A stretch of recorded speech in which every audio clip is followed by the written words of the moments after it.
Hello, Patriots.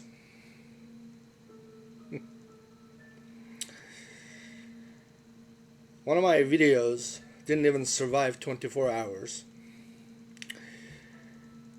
Pfizer exec concedes that that was not tested on preventing transmission, which I created and posted yesterday. Didn't even survive 24 hours. Um, I finished uploading all the stuff that I was going to upload and went to sleep and woke up. And yeah, my email was basically uh, visited by the YouTube people. Long story short, I have, according to them, violated their terms of service. And you look at their terms of service, there's nothing definitive other than, and I quote, "We think that your video has basically conflicting information with World Health Organization." And I am doing nothing but talking about Pfizer and the U.S. government in the past and currently.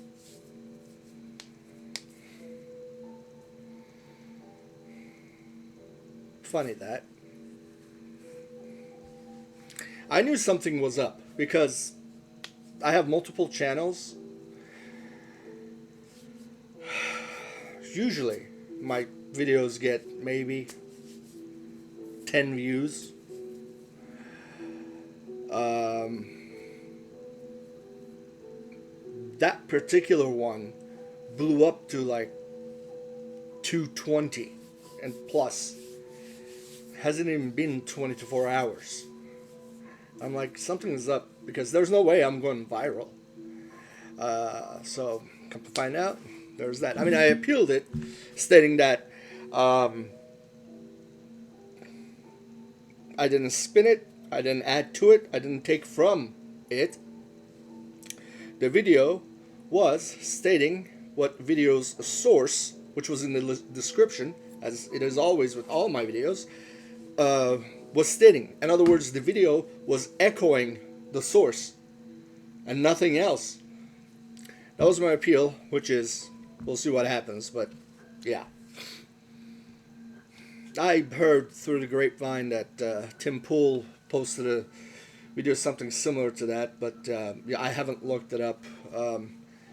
But I mean, hey, I'd rather have my video get taken down than Tim Pool's, simply because he has a much bigger audience, and as long as the information gets out and the country gets served, and so its people and its constitution gets defended, that's all I care about. I'm not in it for the money or notoriety or having people chant my name. So here we go. I watched a video last night before I went to bed, and it was between the great Terrence Popp of Redonkulous and Jericho Green, and they were talking about a bunch of things. But one of the things that they were talking about is that how China is creating police stations inside Canada, right? And Jericho was blown away. Jericho heard it from Terrence Popp, and I thought that those guys, both of them knew about it, but no, because they think that it's Canada and Canada only. This goes back a while, and China is in the process of opening, or they have already opened one in New York. Here we go. Let's talk about it. Let's see what.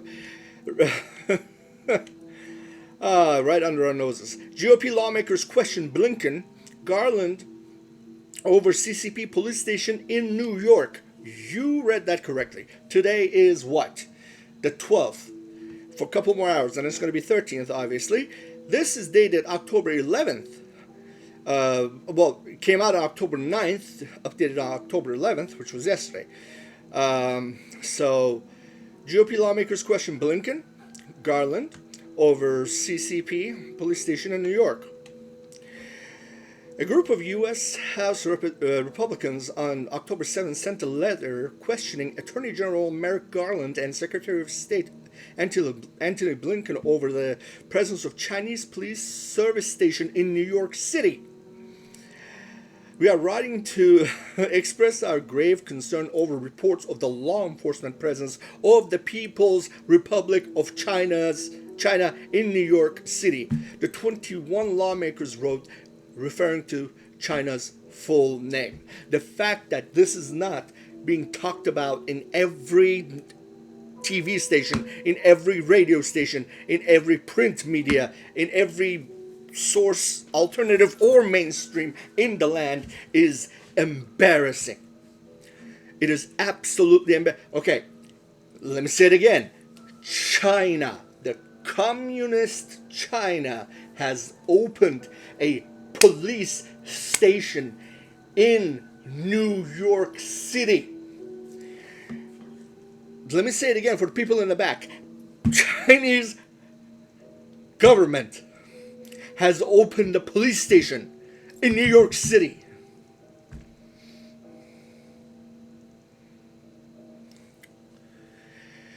The Chinese Overseas Police Service station established in New York City earlier this year appears to be a further step of China's illicit long-arm policing on U.S. soil that violates our sovereignty. Republican Study Committee Chairman Rep. Jim Banks, Reps. Michael Waltz, Mike Gallagher, and 18 other GOP House members wrote in a letter. This administration, I swear, gotta thickle these guys. The letter came after a September report from a non-governmental organization, Safeguard Defenders, revealed that Chinese authorities have set up at least 54 police service stations across 5 continents, including the United States, as part of Chinese Communist Party's global transnational repression. 54 police service stations across 5 continents, including the United States.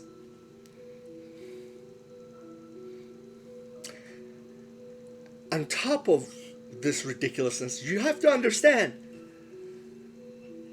there is not an extradition treaty between the United States and China. China does not extradite nationals, right? But they demand and get their way in opening police stations in other countries. Now, it's one thing to say that, okay, this is going on in some third world country. Okay, they don't have the power, they don't have the money, they don't have the backup to resist Chinese pressure. Fine. That it's not fine, but at least that could be understood. Imagine being Chinese and escaping that hellhole and making it over here, only to walk down the street and run into these assholes.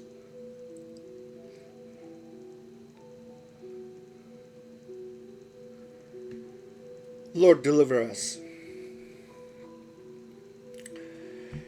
The Chinese Police Authority's division in New York, called Fuzhou Police Overseas Service Station, is located at 107th East Broadway, inside the headquarters of American Changle Association, a non-profit that was founded in 1998, according to its website.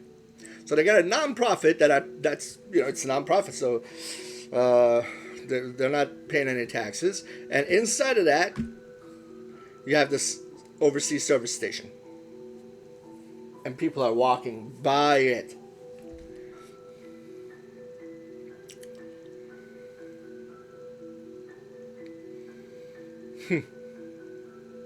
KGB had the decency to drive vans around and just push people in the van and close the door and just drive away. In Russia and elsewhere. Chinese, Korea. You're telling me that you could be you could be arrested by the Chinese authorities in US in a place that is, as far as I know, not considered to be Chinese sovereign soil. In other words, it's not an embassy.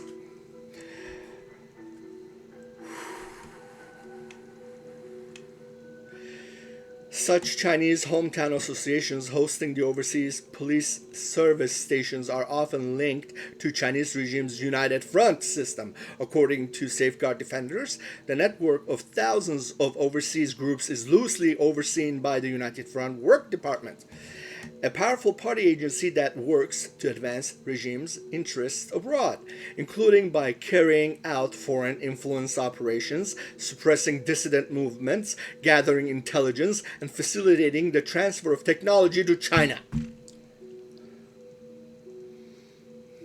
Why don't we just hang a banner that says, "Come on in"?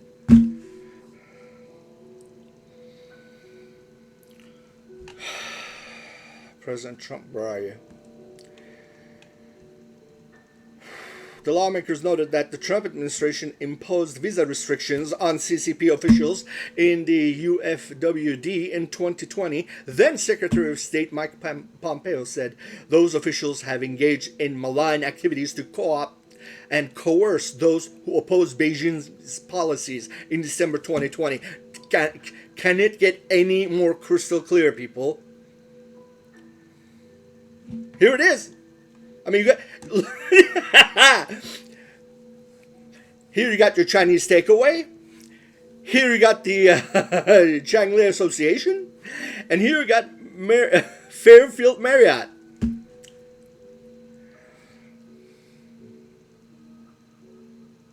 I bet every penny I got that these rooms are bugged. And Marriott doesn't even know about it. Not that they would, and they would go along with it. That's a completely different argument or discussion. But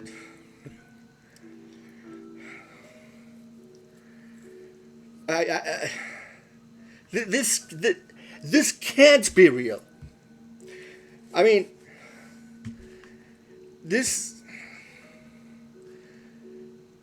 Christ Almighty, long-arm policing. The CCP claimed such stations were to help Chinese nationals overseas renew their driver's licenses, but the NGO warned the stations have sinister purposes, such as assisting the CCP in targeting the Chinese diaspora. So, according to the left, the American blacks are too stupid, too incompetent, too broke, too living in too remote of areas and lacking in access to transportation to get a driver's license or ID. So therefore they say that voter ID laws are racist. That's their argument. Look it up. It's all over YouTube and it's been debunked about only 1 billion times. But same administration, same party, same line of thinking. Well, you know, CCP says that we're opening this so that the Chinese can get their driver's licenses renewed, and Chinese driver's licenses renewed, and go ahead. By doing so, China avoids scrutiny on its human rights record in relation to repatriating alleged fugitives overseas by issuing formal international cooperation mechanisms. It's like going around sanctions. But what they're doing here is like circumventing sanctions, but not monetarily, but through physical force. In other words, they don't have to be in China, and you don't have to be taken to China in order for them to pull your fingernails out. Allegedly, but then again, you know why I'm saying that. It is deeply troubling that Chinese government could use these service stations as long as its long-arm policing abroad, read the letter. The lawmakers noted the Chinese regime's campaign to target overseas nationals had prompted the FBI to issue a warning in 2020. To those of you that don't know, here's one thing that you need to understand. There's about I don't understand. Not I don't understand. I'm sorry. I don't remember quite clearly at the moment. It escapes me. But there's about like 3 or 5 million or so Americans living in the United States that are of Chinese descent. About 300,000 or so out of that has complete allegiance, regardless of what their paperwork says, in behavior and in actions, have complete allegiance to Beijing. Take that fact and set it aside for a second. From Beijing's perspective, there's no such thing as a Chinese that's not aligned with Beijing's goals and actions. Not from their perspective. So you could be someone with Chinese parents, but you never stepped foot into China. You were born anywhere in the United States. You don't give a damn about China. You don't care. It's just, your culture. It's your background. It's the people you descend from. But you are just full-blown American, and all you have in your mind and in your heart is what's best for the United States. Full-blown American, right? China doesn't see it like that. And because China doesn't see it like that, they are going to attack you in your life to get a grasp on you. Directly, indirectly, through blackmailing, honey traps, anything. Because whatever your convictions are irrelevant. They'll grab you by the belt buckle. And they'll find a way. They're masters at doing it. So, because of that, living as a American that is of Chinese descent in the United States was always difficult to begin with, because they are always where do you find Chinese people? In Chinese communities. They work in Chinese-oriented restaurants or other businesses, print media, etc., or in any other profession that's filled with Chinese people, either national or second, third generation, and then they live in similar communities. It's just like every other community that has a tremendous amount of population back in their born native lands, such as Indians, such as Pakistanis, etc. Just like Indians. Where do you find Indians? Well, you find them in Indian restaurants, working in tech industry, a lot of them, and they live in neighborhoods that has a lot of Indian people in it. Same story goes with the Chinese. So these 300,000 people or so have full allegiance to Beijing.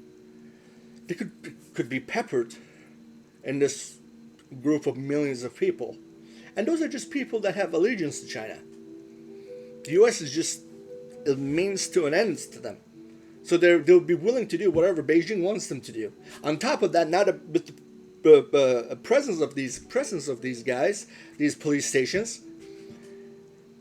they would be conducting 1984 is playing again in my head. They'll be snitching on one another on U.S. soil, and people will be disappearing right and left. There's absolutely no ridiculous.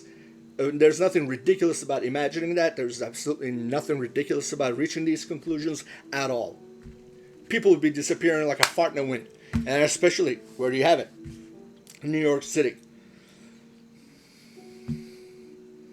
I wouldn't be surprised if one was in San Francisco or one in Chicago, where people just disappear. Major cities in which people disappear.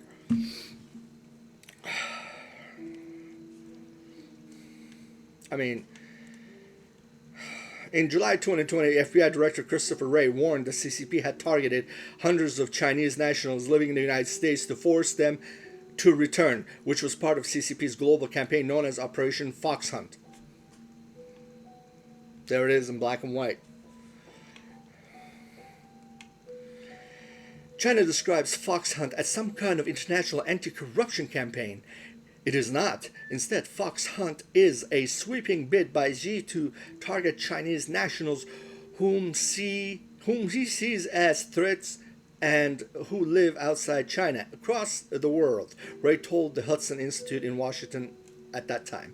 We're talking about political rivals, dissidents, and critics seeking to expose China's extensive human rights violations. He gave an example that one fox hunt target was given a choice of either returning to China or committing that.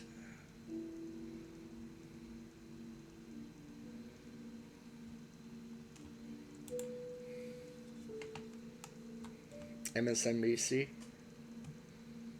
Clinton News Network, NPR. Where are they?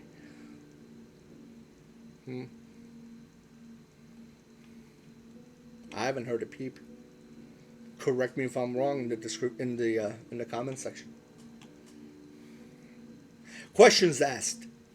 The lawmakers stated there should be no room for Chinese government to exercise extraterrestrial law enforcement unilaterally on U.S. soil. Yeah. Considering the importance to safeguard the liberty of U.S. persons and the sovereignty of the United States from foreign encroachment, the group of lawmakers requested Blinken and Garland answer 6 questions before October 21st. It is right now the 12th. In a bit, it's going to be the 13th. Did the Department of State, Department of Justice, or any other agency of federal government invite or approve China's Fuzhou police to establish a presence in New York City? Is there any other Chinese law enforcement presence in the United States besides Fuzhou Police Overseas Service Station in New York City? Has the Biden administration rescinded the visa restrictions imposed by the previous administration on Chinese nationals engaged in United Front work activities? Has the Department of State issued any visas to Chinese nationals to perform law enforcement or other related government duties at Fuzhou Police Overseas Service Station in New York City? Have the Fuzhou Police Overseas Service Station in New York City and any of its employees registered with the federal government in accordance with Foreign Missions Act and Foreign Agents Registration Act? Has the Fuzhou Police Overseas Service Station in New York City engaged in any activities to monitor, harass U.S. residents, or has it coerced any purported fugitive to go to China without due process under U.S. law? The Department of State and the Department of Justice declined to comment. Dorothy Lee.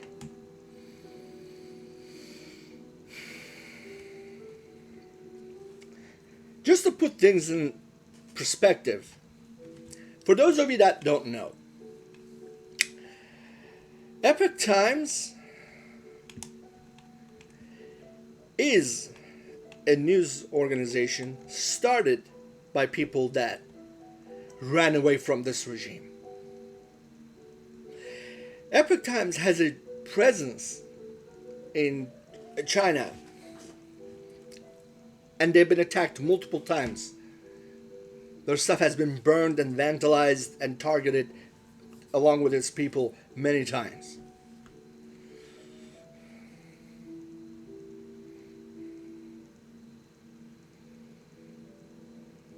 For God and country.